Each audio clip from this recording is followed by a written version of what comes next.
नमस्कार, मैं हूं देवेंद्र। आप देख रहे हैं पंजाब केसरी टीवी।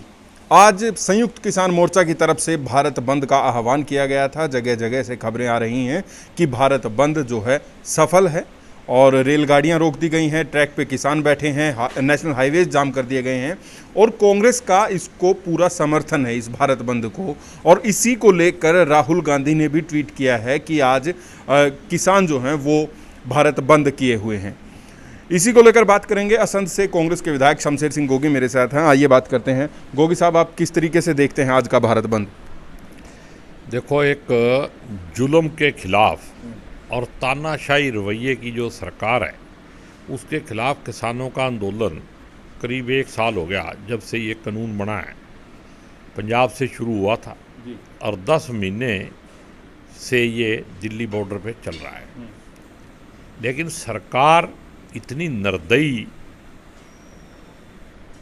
और संवेदनहीन है कि उसको किसानों को अन्नदाता कहते हुए शर्म भी नहीं आती और उनसे बात करते हुए भी कहीं नज़दीक नहीं है।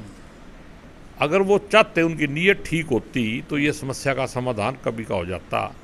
जो एमएसपी दी जा रही है उसकी गारंटी देने में कोई दिक्कत नहीं है, लेकिन नीयत ठीक नहीं है। क्योंकि एमएसपी कभी कहते हैं 6% लोगों को मिल रही है, कभी कहते हैं 10% लोगों को मिल रही है। अगर वो 100% को देंगे तो भी वो देश में ही रहेगा पैसा, देश के लोगों का ही कल्याण होगा। और उसको देखते हुए ये एक ऐतिहासिक आंदोलन है कि 10 महीने से ये शांतिपूर्ण और महात्मा गांधी के बताए हुए रास्ते पे, अहिंसा के रास्ते के ऊपर ये आंदोलन चल रहा है। और सरकार ने अपने सारे हथकंडे, अपने सारे गुर्गे, अपनी सारी फोर्स सब कुछ लगा के देख लिया। इसके बावजूद भी किसानों ने इतिहास रच दिया और वो अहिंसक हो के ही आंदोलन करते रहे। इसीलिए ये आंदोलन सफल है। इस आंदोलन के 2 कारण हैं। एक ये अहिंसक है और दूसरा ये जो गुरु का लंगर चल रहा है ना, ये भी इसकी कामयाबी का बहुत बड़ा। गुरु का लंगर समझ लो जनता का लंगर है, और ये जनता का लंगर जब तक चलता रहेगा, जनता की भावना भी जुड़ी हुई है और जनता का जो आशीर्वाद है वो परमात्मा का आशीर्वाद है इस आंदोलन को। इसलिए ये आंदोलन जो है कामयाब है। और भारत बंद उनकी मजबूरी है, क्योंकि गूंगी बहरी सोई हुई सरकार को जगाना है तो कुछ ना कुछ करना है। कुछ लोग इसको गलत तरीके से प्रचार करने के लिए भी गोदी मीडिया है, कुछ लोग भी अंधभगत हैं। लेकिन उनको ये भी समझना चाहिए कि जिनका पैदा किया हुआ अनाज खाते हो, उनके खिलाफ बोलने से पहले ज़बान को थोड़ा सा रेस्ट दे लो, वरना अन्न खाना बंद कर दो। राहुल गांधी का ट्वीट आया है, किसान का सत्याग्रह अहिंसक सत्याग्रह प्रखंड है, लेकिन सरकार को ये नापसंद है, इसलिए आज भारत बंद है। इस तरीके का ट्वीट किया है। आप कैसे देखते हैं? सरकार का तो आपने देख ही लिया ना। मोदी जी पहले भी अमेरिका गए थे, अभी 2 दिन पहले अमेरिका होके आए हैं। किसानों की आवाज़ कहाँ तक बुलंद है, अमेरिका में भी दिखाया ना उन्होंने। हालांकि बड़ी कोशिश कर रहा गोदी मीडिया ना दिखाएं, लेकिन बहुत सारा सोशल मीडिया उसको दिखा रहा है। और यहाँ तक वहाँ पे बात होगी कि डेमोक्रेसी ही खतरे में है, उसको संभालो। उसमें हिंदुस्तान की ज़रूरत है। डेमोक्रेसी को आप जिंदा करो। और डेमोक्रेसी उन्होंने कह दिया, उस पर मोदी जी ने कोई बयान नहीं दिया। डेमोक्रेसी की बात इस तरीके से रखते हैं भी लगता है कि मतलब जैसे ड्रामा कर रहे हो। डेमोक्रेसी में विश्वास ही नहीं है। लोकतंत्र के मंदिर में बैठ के अलोकतांत्रिक कानून पास करना यही साबित करता है कि आपका जब विधानसभा और पार्लियामेंट में ही विश्वास नहीं है इस बीजेपी और आरएसएस के लोगों का, तो फिर आप डेमोक्रेसी में आपका विश्वास कैसा हो? एक मेरा सवाल है, समक्ष आपके विपक्ष आपके समक्ष आप एक कार्यक्रम शुरू करने जा रही है कांग्रेस 10 अक्टूबर से। किस तरीके का रहेगा और आप कैसे देखते हैं इस कार्यक्रम को? देखो भाई, विपक्ष में तो बहुत लोग हैं। अब उसमें कौन कौन होगा, कौन नहीं होगा, ठीक है ना।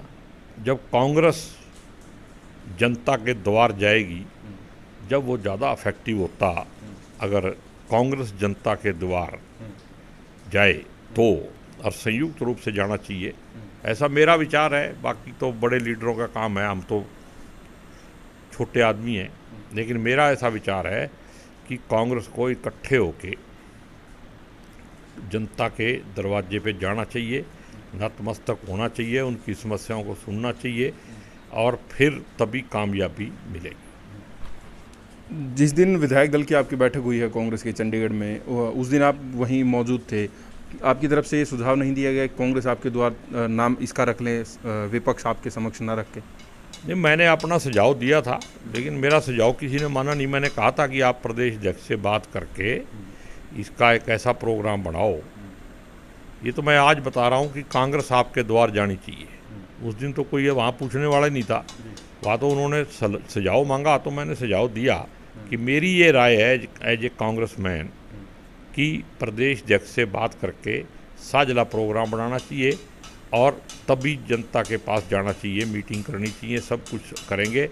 ऐसा मैसेज ना जाए कि कांग्रेस धड़ों में बंटी हुई है या पैरेलल कांग्रेस चल रही है, तो ऐसी भावना से पार्टी का नुकसान होता है। ऐसा मेरा विचार था, ठीक है ना।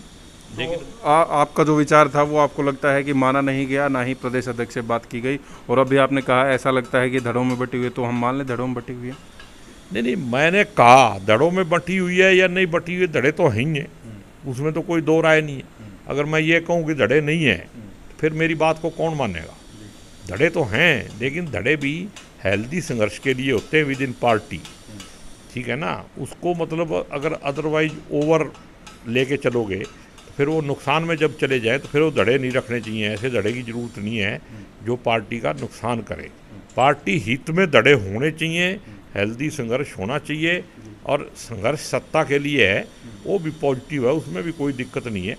हर आदमी का धर्म है कि वो कोशिश करे कि मैं सत्ता पे काबिज हूँ, उसके लिए मेरे को कोई बुरा नहीं लगता। तो आपको लगता है विपक्ष आपके समक्ष कार्यक्रम से इतना फ़ायदा कांग्रेस को नहीं मिलेगा और इतनी जनता की आवाज़ नहीं उठा पाओगे आप लोग जितना कांग्रेस आपके द्वार से उठा पाते? नहीं, इसके बारे में मैं क्या कह सकता हूँ, ये तो देखो बड़े लोगों का काम है। हम तो एक मेंबर थे और एक कांग्रेसमैन के नाते हमने सुझाव दिया था। हमारी बात पे अगर विचार करेंगे तो शायद फायदे में ही रहेंगे। बहुत बहुत शुक्रिया। तो शमशेर सिंह गोगी कांग्रेस के विधायक असंध से मेरे साथ थे और उन्होंने कई मुद्दों पर मेरे साथ बात की। मैं हूं देवेंद्र, आप देखते रहिए पंजाब केसरी टीवी। नमस्कार।